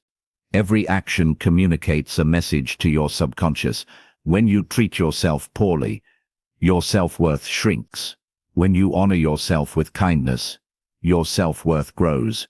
One choice at a time, you teach yourself how much you are worth. Your standards in health are also linked to self-worth. If you do not believe you are worth the effort, you neglect your body, you eat whatever is easiest, avoid exercise, and ignore rest. But when you believe you are valuable, you care for yourself, you eat to nourish, you move to strengthen, and you rest to restore. These actions are not just about health. They are a declaration of worth. They are saying, I am valuable enough to be cared for. This same truth extends to work and goals. People with low self-worth may settle for jobs that underpay or undervalue them. They may believe their dreams are unrealistic, or that success belongs to others, not them. But people with strong self-worth move toward careers and goals that match their value. They seek growth, they learn, and they demand opportunities. They know that while hard work is necessary, they are worthy of a life that fulfills them. There is also a spiritual layer to self-worth. At the core of many teachings is the belief that human beings have inherent value simply by existing. You are not valuable because of what you produce, how you look, or what others think. You are valuable because you are here. You carry the spark of life, and that alone is enough. These stories feel real, but they are not the truth. The truth is that every human being is capable of growth and change. The truth is that your past does not decide your worth. When you challenge these lies and replace them with truth, your self-worth rises. Rising self-worth also requires boundaries. Boundaries are not walls to shut people out. They are gates that allow respect in and keep disrespect out. People with high self-worth set boundaries because they know what they deserve. They are not afraid to say no, not because they lack compassion, but because they refuse to shrink. Each boundary reinforces the message, I am valuable, and I will not settle for less. There is another aspect to consider. Your standards and self-worth create a cycle. When you believe you are worthy, you raise your standards, and when you hold to higher standards, you prove to yourself that you are worthy. It is a loop that builds stronger and stronger over time. Every time you choose a standard that honors your value, you strengthen your belief in yourself. Every time you strengthen your belief, your standards rise further. Let us bring this idea into daily life. Imagine two people offered the same opportunity. One believes they are worthy, so they accept with confidence and give their best. The other believes they are unworthy, so they hesitate, doubt, and eventually turn it down. Same opportunity but two different outcomes, because of self-worth. This is the hidden force shaping success. The world often mirrors back to you what you believe about yourself. If you see yourself as unworthy, you attract relationships, jobs, and environments that match that belief. If you see yourself as worthy, you attract respect, opportunity, and growth. This is not magic. It is psychology. People treat you according to how you carry yourself. When you carry yourself with dignity, others sense it.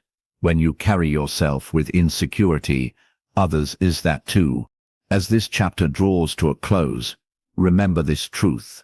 Your standards are not just rules for living. They are a reflection of how you see yourself. If you want higher standards, you must raise your self-worth. And if you want stronger self-worth, you must choose higher standards. They grow together, feeding and strengthening each other. You are worthy of love, respect, health, success, and peace. You do not need to earn your worth. You only need to remember it.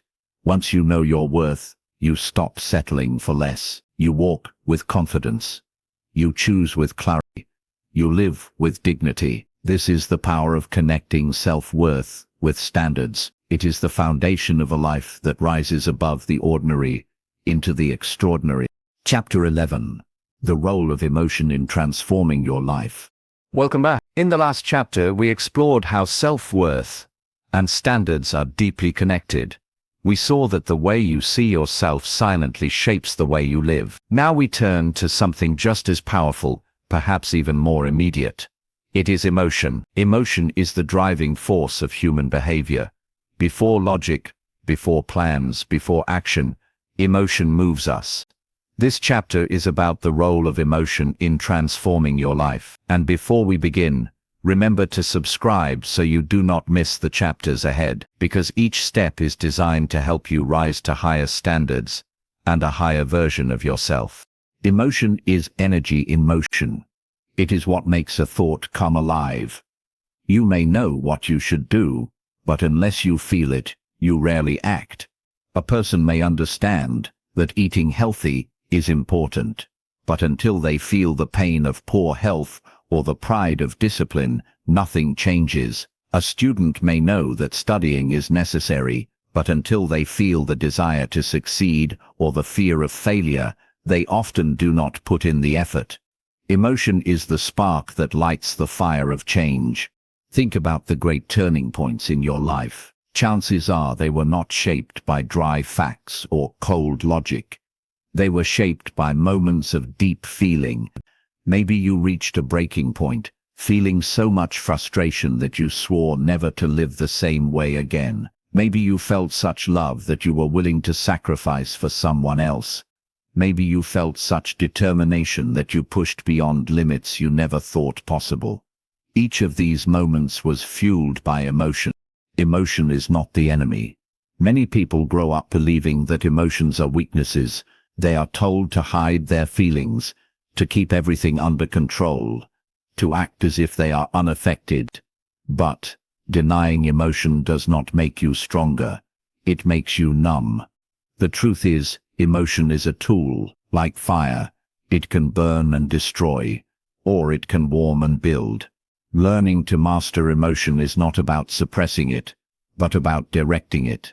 When you learn to channel emotion, you unlock transformation. For example, take anger. Left uncontrolled, anger can hurt people and destroy relationships. But when directed, anger can fuel change. Many great movements in history began because people felt deep anger at injustice. That emotion gave them the courage to rise and act. The same is true with sadness. Left unchecked, it can pull you down. But when used with awareness, sadness can deepen your compassion and connect you more closely to others. Joy is another emotion with transformative power. When you feel joy, life feels expansive. You have more energy, more creativity, more openness to others. Joy is not just a feeling of pleasure. It is fuel for growth. People who cultivate joy in their lives are often more resilient, because joy gives them strength to handle challenges. In the same way, hope is a powerful emotion. It is the light that pulls you forward even when circumstances are dark. There is also fear. Fear often stops people from living fully.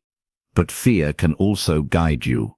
It can show you what matters. If you are afraid of failure, it may mean you deeply care about succeeding. If you are afraid of losing someone, it may mean they are precious to you. When you see fear not as a wall but as a signal, you can use it to grow instead of letting it hold you back. The key is not to let emotion control you blindly. When emotion controls you, you react without thought. You yell when angry. You give up when sad. You freeze when afraid. But when you control emotion, you still feel it fully. Yet you decide how to respond. You become the master of the fire, not the victim of the flames. Transformation begins when you harness emotion to fuel new standards. Imagine someone who has always lived with low standards. They may know they should change, but knowing alone is not enough. Then one day, they feel deep pain about their situation. Maybe it is the pain of wasted years. Maybe it is the pain of disappointment. That emotion becomes so strong that they finally decide to change. Pain becomes a powerful teacher. But transformation does not only come from pain, it can also come from inspiration. Seeing someone achieve greatness can stir emotion in you. Hearing a story of courage can light a spark inside you. Feeling love for your family can make you work harder than ever before. These emotions create momentum. They pull you forward into a new way of living.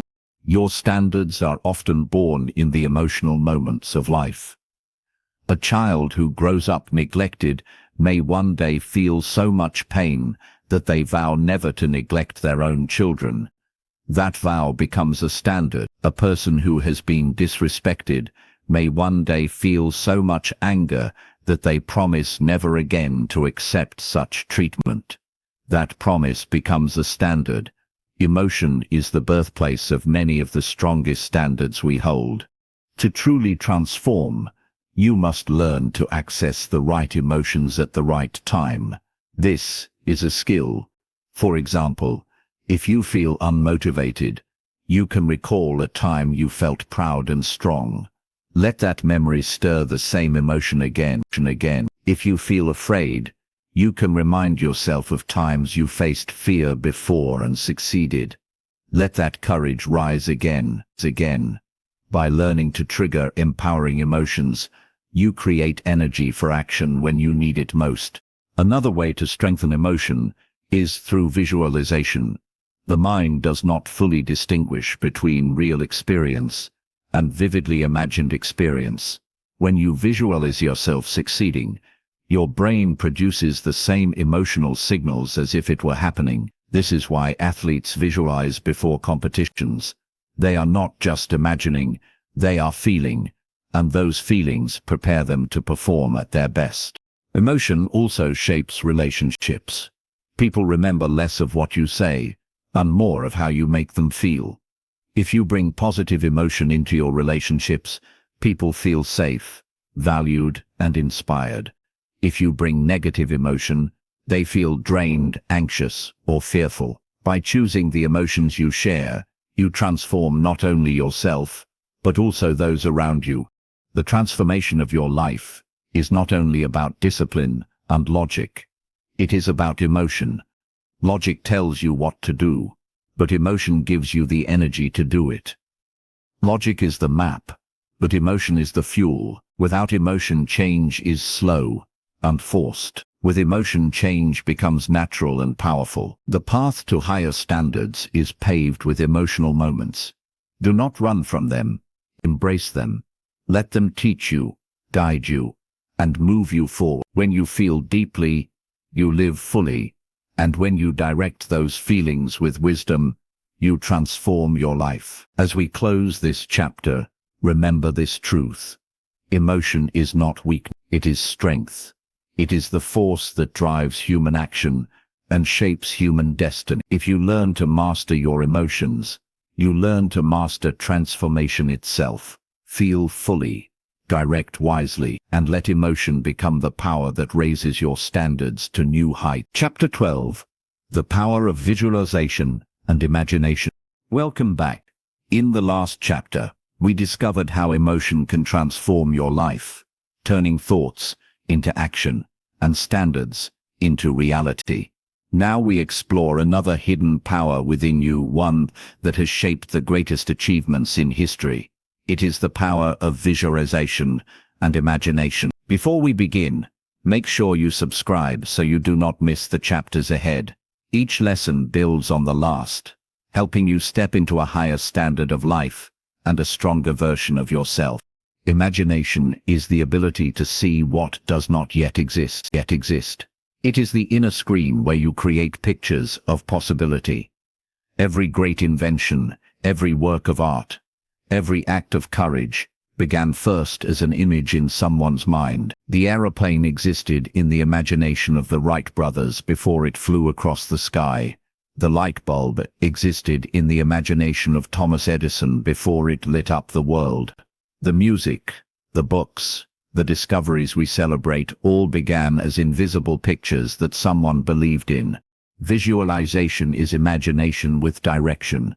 It is the practice of deliberately creating images in your mind of what you want to achieve. When you visualize, you are training your brain and body to experience success before it arrives.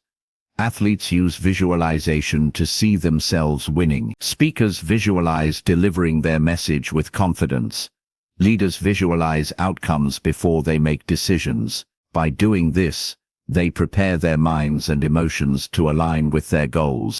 The mind does not fully separate imagination from reality. When you imagine vividly, your brain activates many of the same neural pathways that it would in a real experience. This is why visualization is so powerful. It is mental rehearsal. It is practicing success before it happens. And the more vividly you imagine, the more real it feels, and the more likely you are to act in ways that bring it into reality. Consider this example.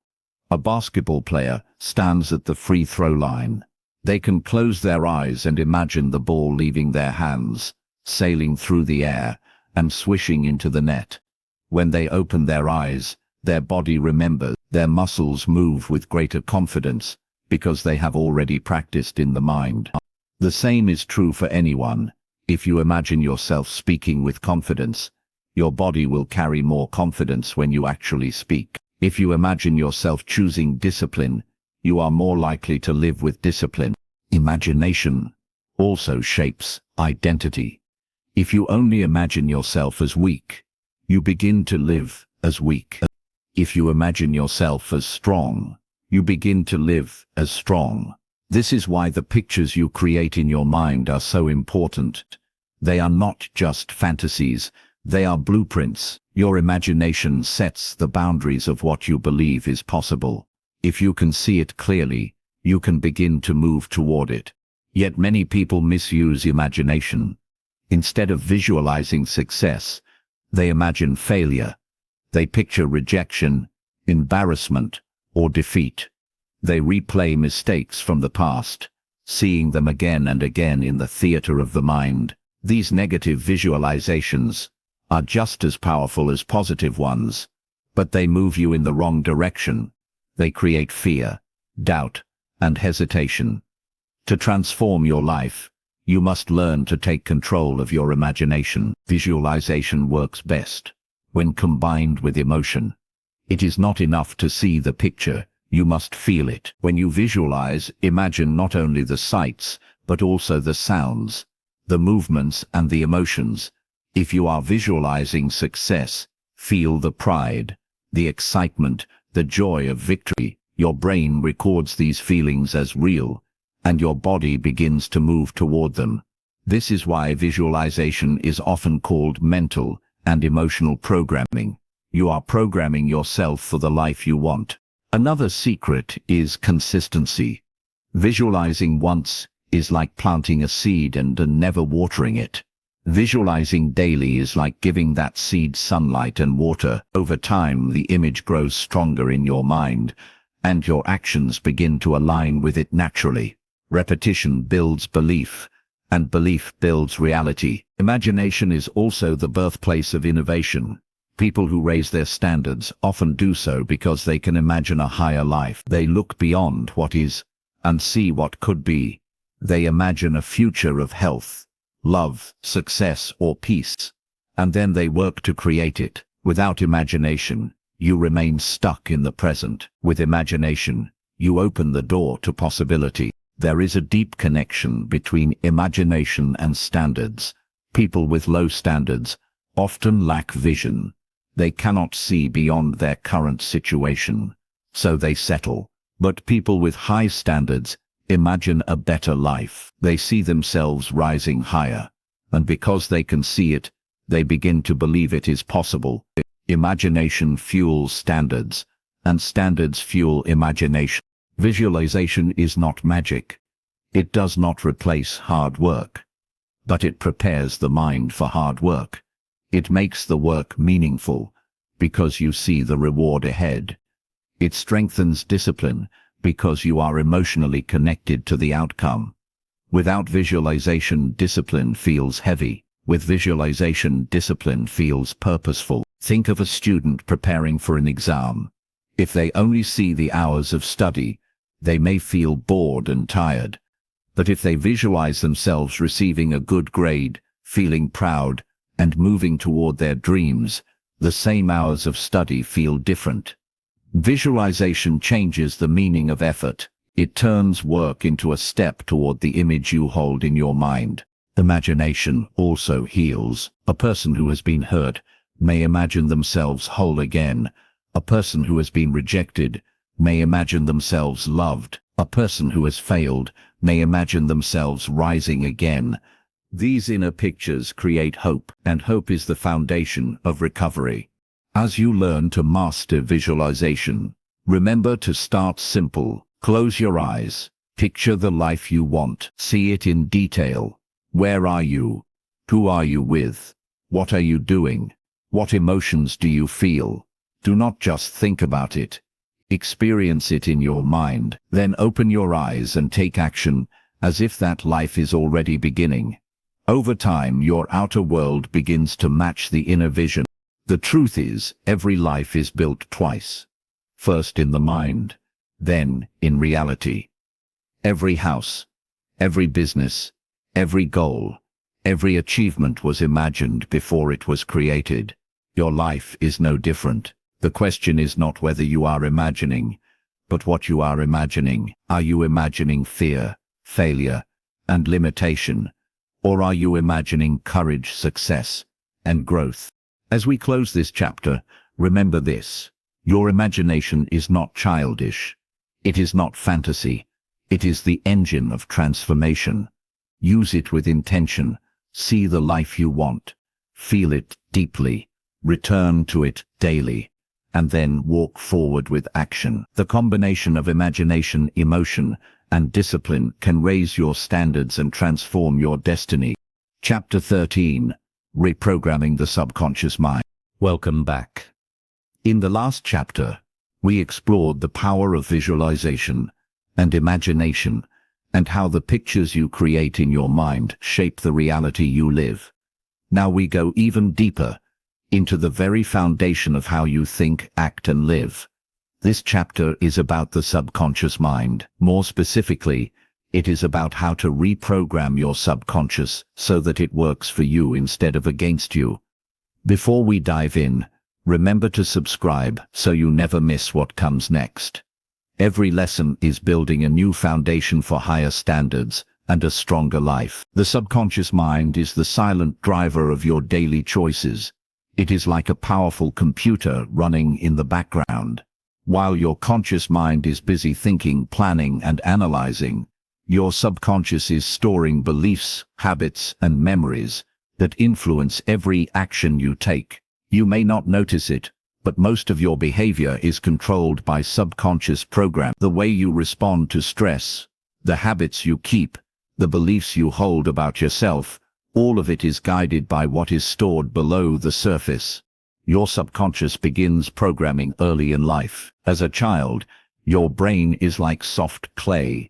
Every word you hear, every experience you have, every message you receive from family, school or society presses into that clay, leaving impressions. If you grew up hearing that you are capable, your subconscious recorded that message. If you were told you are worthless, it recorded that too. These early programs then repeat themselves in your life, often without you realizing it. This is why two people can face the same opportunity and respond so differently. One person seizes it with confidence because their subconscious says they are worthy. The other hesitates or refuses because their subconscious whispers that they will fail. Both have the same conscious knowledge, but their subconscious programming leads them down different paths. To raise your standards, you must reprogram your subconscious mind. Because no matter how much you plan, if your subconscious is filled with limiting beliefs, you will always sabotage yourself. The good news is that the subconscious can be reprogrammed. The clay may have hardened, but it can still be reshaped with new impressions and repeated practice. One of the most effective ways to reprogram the subconscious is through repetition. Just as old messages were recorded by hearing them again and again, new messages must also be repeated until they sink in. When you tell yourself every day that you are capable, worthy and strong, you are planting seeds in the subconscious. At first, they feel strange because they conflict with old programming. But over time, the subconscious accepts them and they begin to shape your reality. Another way to reprogram is through visualization. When you imagine a new version of yourself and feel it deeply, your subconscious begins to accept that image as truth. The more vividly you imagine, the stronger the impression becomes. If you consistently visualize yourself as disciplined, confident and successful, your subconscious slowly adopts that identity, and your behavior begins to align with it. Emotion is also a powerful key. The subconscious responds strongly to emotion. If you repeat a phrase without emotion, it may take longer to take root. But if you attach powerful feelings to the new message, the subconscious accepts it more quickly. For example, when you say to yourself, "I am worthy of respect," feel the truth of it in your body. Let the emotion rise. That emotion acts as glue, attaching the message to your subconscious. Habits are another doorway. The subconscious loves repetition, not just in words but in actions. Every time you act in a way that honors a higher standard, you are reprogramming your subconscious. When you wake up early to exercise, you are teaching your subconscious that you are disciplined. When you say no to disrespect, you are teaching your subconscious that you are valuable. Each action is a message written into the deeper layers of your mind. It is also important to recognize the role of awareness. Many people live on autopilot, never questioning the programs running their life. They assume their thoughts are truth, when in fact, they are only patterns. The moment you become aware of a limiting belief, you weaken its power. Awareness is the first step to reprogramming. You cannot change what you do not notice. The subconscious can also be influenced during moments of relaxation. When the mind is calm, such as before sleep or during meditation, the barrier between the conscious and subconscious softens.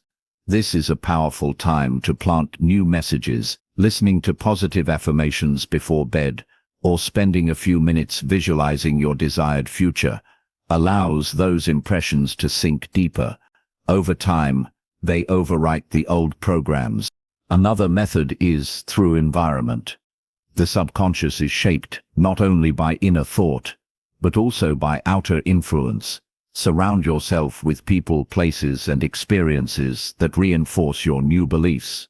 If you are trying to build confidence, spend time around confident people. If you are trying to live healthier, surround yourself with a health-conscious environment. Every external message becomes an internal impression.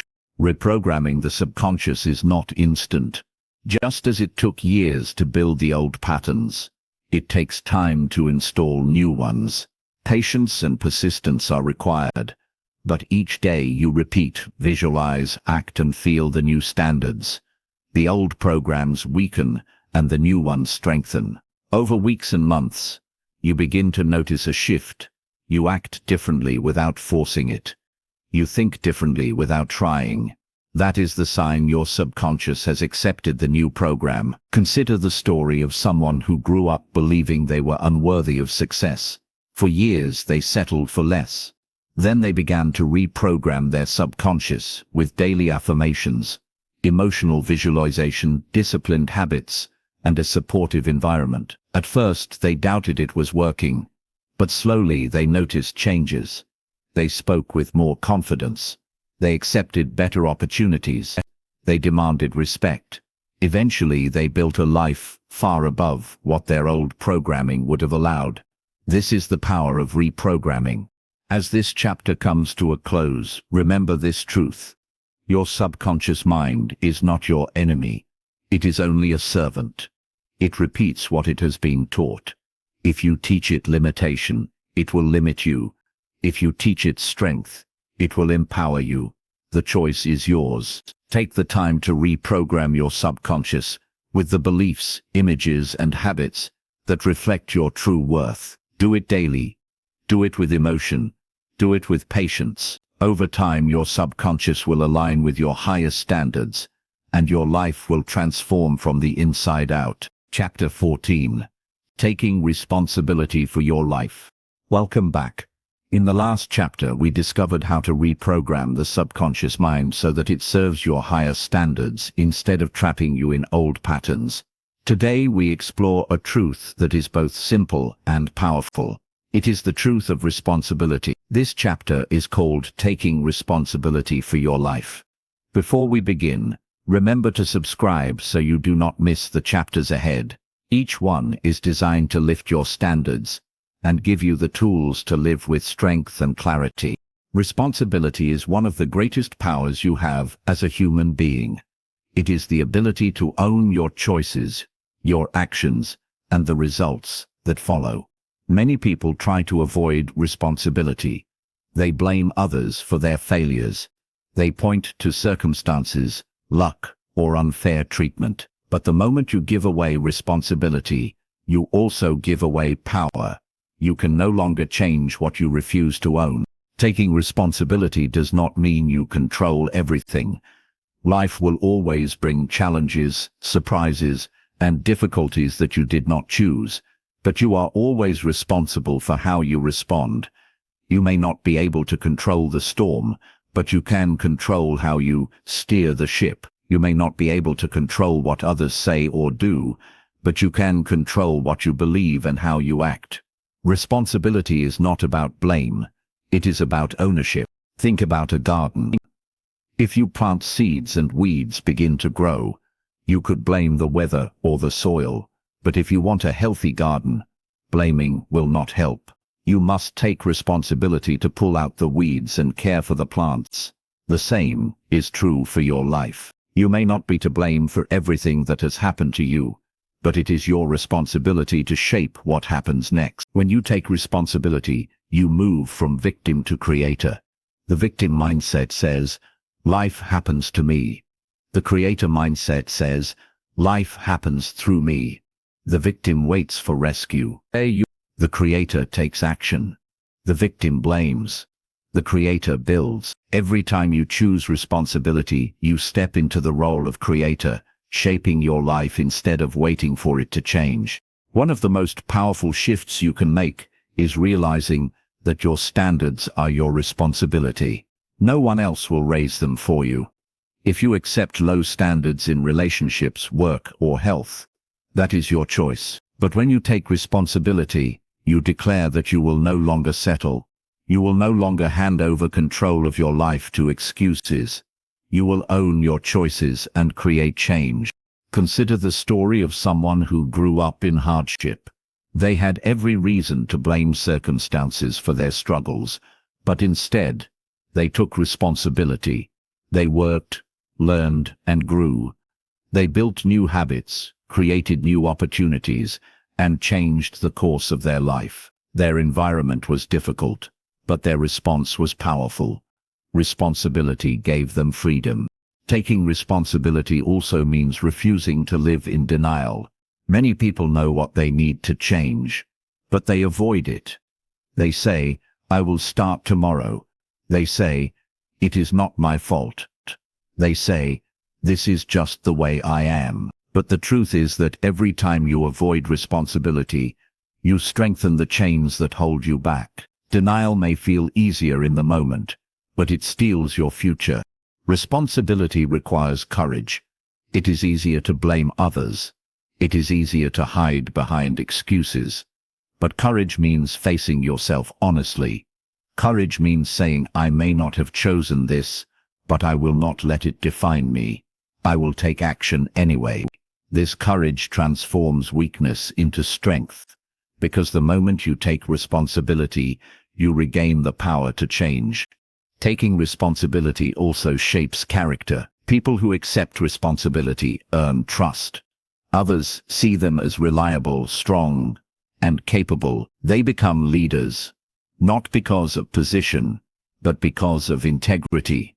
On the other hand, people who constantly avoid responsibility lose trust. They may escape blame in the short term, but in the long term they lose respect and influence. Responsibility is the foundation of true leadership. Another important truth is that responsibility brings freedom. At first, it may feel heavy to say, "I am responsible for my life." But soon you realize that it is liberating. If your life is your responsibility, then you do not have to wait for permission. You do not have to wait for luck. You do not have to wait for someone else to fix things. You can begin right now, with the choices you make today. That is freedom. Taking responsibility also connects deeply with standards. If you want to raise your standards, you must take responsibility for every area of your life. If you want better health, you must own your choices around food, rest, and exercise. If you want better relationships, you must own how you treat others and how you allow others to treat you. If you want success, you must own the effort, the learning, and the persistence it requires. Responsibility is the bridge between desire and reality. Of course, responsibility does not mean perfection. You will make mistakes. You will fall short. But taking responsibility means owning those mistakes, learning from them, and moving forward. Mistakes do not define you. Avoiding responsibility does. When you take responsibility even for your failures, you turn them into stepping stones instead of roadblocks. There is also a deep emotional shift that happens when you embrace responsibility. Instead of feeling powerless, you begin to feel capable. Instead of waiting for life to improve, you begin to build improvement. Responsibility shifts your focus from problems to solutions, from excuses to action. This shift alone can transform how you feel and how you live. To live with responsibility is to live awake. It means you are not asleep in excuses. You are alert to your power. You recognize that every choice matters, every action leaves an impression, and every response shapes your destiny. Living awake requires effort, but it also creates meaning. You are no longer drifting, you are steering. As we close this chapter, remember this truth. Responsibility is not a burden. It is a gift. It is the power to take control of your life, to raise your standards, and to shape your future. You may not control everything that happens, but you always control how you respond. That response determines the quality of your life. So take responsibility today to own your choices, own your standards, own your life. The moment you do, you step into freedom, power, and growth. Chapter 15: The Impact of Relationships on Your Standards.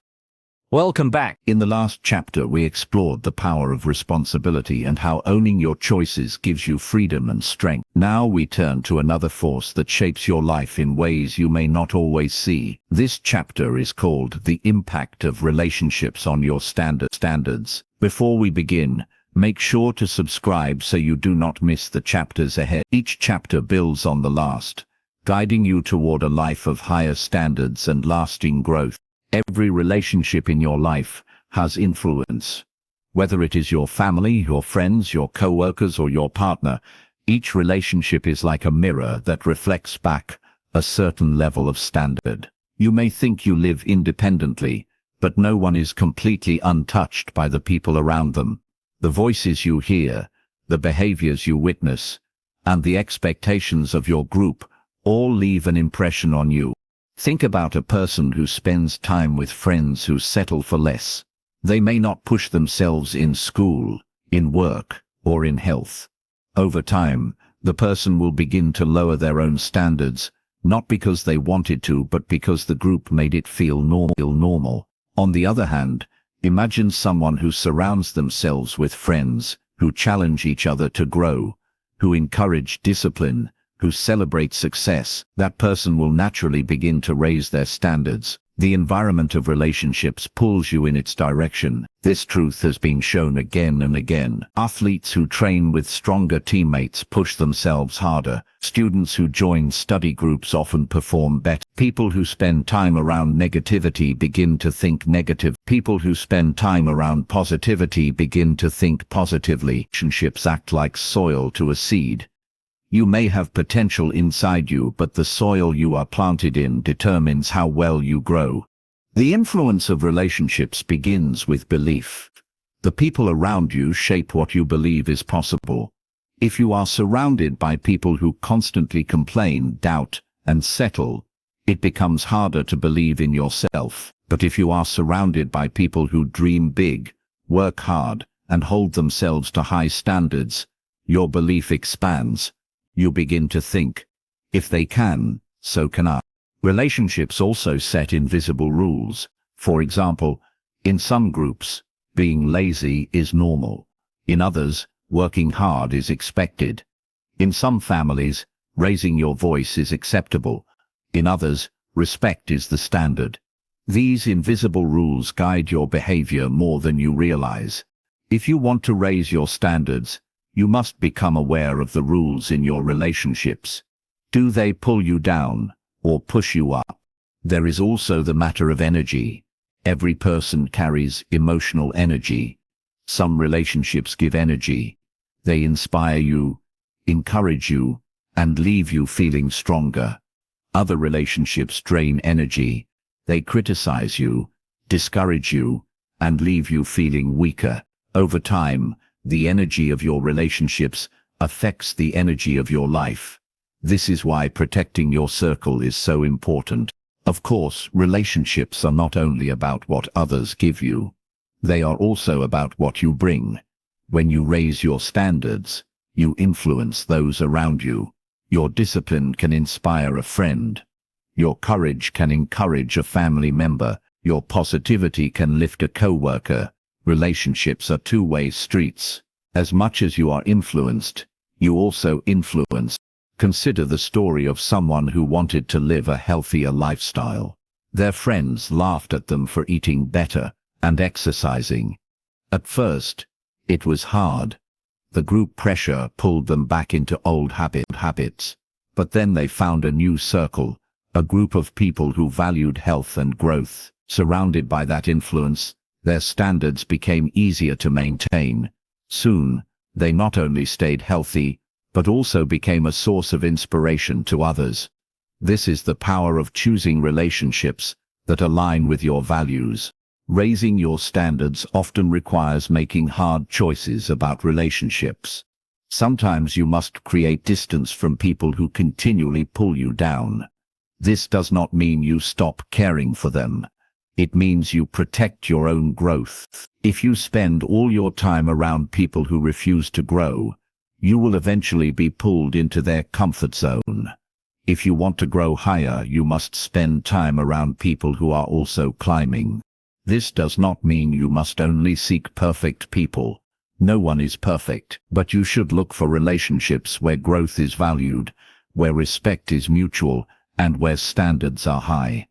Surround yourself with people who challenge you to become better, not people who accept you staying small.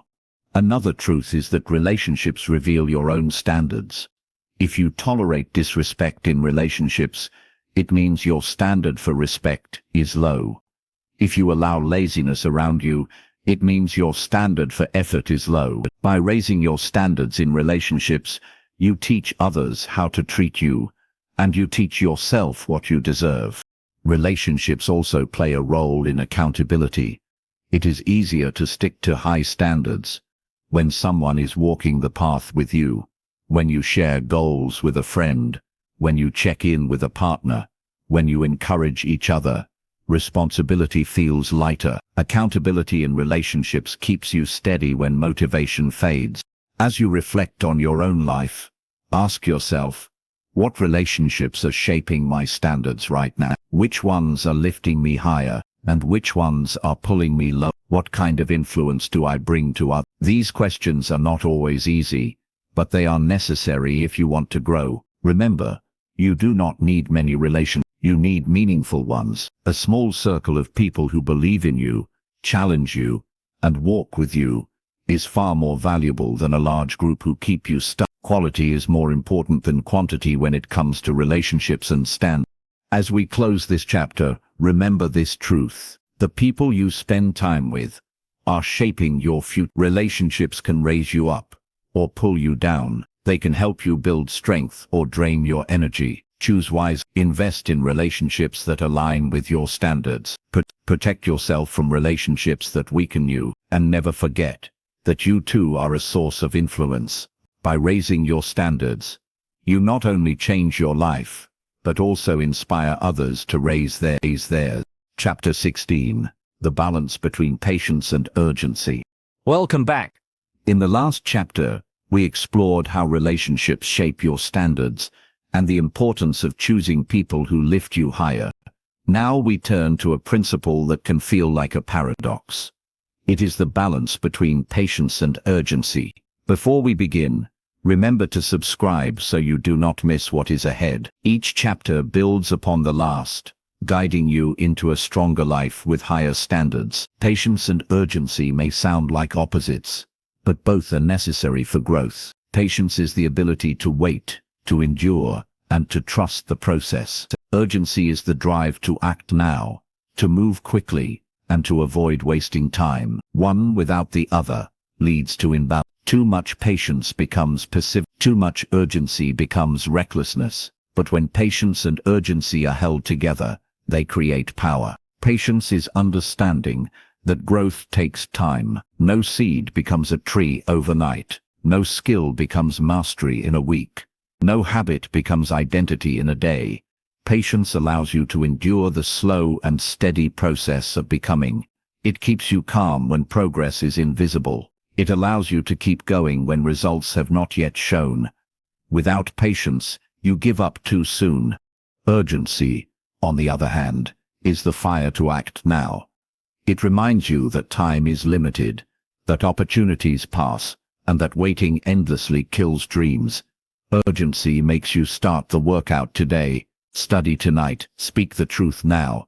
Without urgency, you live in constant delay. You say tomorrow again and again until life runs out of tomorrows. The balance between patience and urgency is one of the greatest skills you can develop. Too many people lean only to one side. Some wait forever, telling themselves that good things come to those who wait, but they never take action. Others rush into everything, expecting instant results, and quit when success does not come fast enough. Both extremes prevent growth. Think of a farmer. The farmer plants seeds with urgency. They do not wait a year to start planting. They act in season, moving quickly to put seeds in the ground. But once the seeds are planted, they must practice patience. They cannot dig them up every day to see if they are growing. They must water, care, and wait. Urgency got the seed into the soil. Patience allowed it to grow. Both were necessary. The same principle applies to your life. You must act with urgency when it comes to decisions that matter. Start now. Move forward today. But you must also have patience with the results. Growth takes time. Change takes time. Building new standards into your identity takes time. When you combine urgency in action with patience in expectation, you create a steady path toward success. Urgency is also about valuing time. Every day is a gift that will not return. People who live without urgency waste hours, days, and years in distraction. They assume there is always more time, but urgency teaches you to treat time as precious. It makes you ask, what can I do today to move forward? How can I use this moment wisely? Urgency protects you from regret. Patience, however, protects you from despair. Without patience, you may act urgently, but when results take longer than you expect, you quit. Patience reminds you that the process is working even when you cannot see it. It reminds you that small steps repeated over time create big change. Patience allows you to trust the invisible growth happening beneath the surface. There is also an emotional balance here. Urgency can create stress if it is not balanced with patience. Patience can create laziness if it is not balanced with urgency. But when they work together, they create calm action. You move forward quickly, but without panic. You wait calmly, but without wasting time. This balance builds resilience and discipline. Consider the story of someone learning a new skill, such as playing an instrument. Urgency pushes them to practice today instead of postponing. Patience keeps them practicing even when progress feels slow. After months of this balance, they begin to play beautifully. If they had only urgency, they would have quit when they did not master it in a week. If they had only patience, they might have postponed practice forever. The balance gave them mastery. This principle also applies to relationships, careers, health, and personal growth. Urgency makes you start now. Patience keeps you steady over time. Both are necessary to raise your standards and create lasting change. One of the greatest mistakes people make is confusing patience with waiting passively. Patience is not doing nothing. It is continuing to act consistently without demanding instant results. Waiting passively is giving up responsibility. Patience is working daily while trusting the process. Urgency gets you moving. Patience keeps you moving. Urgency is also tied to opportunity. Opportunities rarely wait forever. A door may open, but it will not stay open for years. Urgency is recognizing that now matters. It pushes you to say yes when the chance comes, to step forward when the moment is here. Without urgency, opportunities are lost. Patience is tied to endurance. Even after you step through the door, you must keep walking. Even after you begin, you must keep going. Success is rarely instant. Patience is the strength to continue long after the excitement fades. Without patience, progress is lost. As you reflect on this balance, think about your own life. Where do you need more urgency? Are there actions you have delayed for too long? And where do you need more patience? Are you demanding results too quickly and getting discouraged? The balance is personal. Each person must find where they are leaning too far in one direction and bring back harmony. As we close this chapter, remember this truth. Life requires both patience and urgency. Urgency to act today, patience to trust tomorrow. Urgency to begin, patience to endure. Urgency to seize the moment, patience to allow growth. When you master this balance, you live with focus, peace, and strength. Your standards rise not only because you act quickly, but because you stay steady, and in that balance, your life finds its rhythm. You have just finished How to Raise Your Standards, brought to you by Bookwaves. Or by completing this audiobook, you have taken an important step toward living with higher standards, stronger habits, and a clearer vision for your future. Remember, raising your standards is not a one-time event. It is a daily decision. Every choice you make, every action you take, either strengthens or weakens your standards. Keep choosing growth, keep choosing discipline, and keep choosing the life you know you are capable of living. If you found value in this audiobook, we invite you to subscribe to Bookwaves. Here you will find more journeys into self-help, motivation, and lasting change. Thank you for listening. Keep raising your standards, and keep building the life you were meant to live.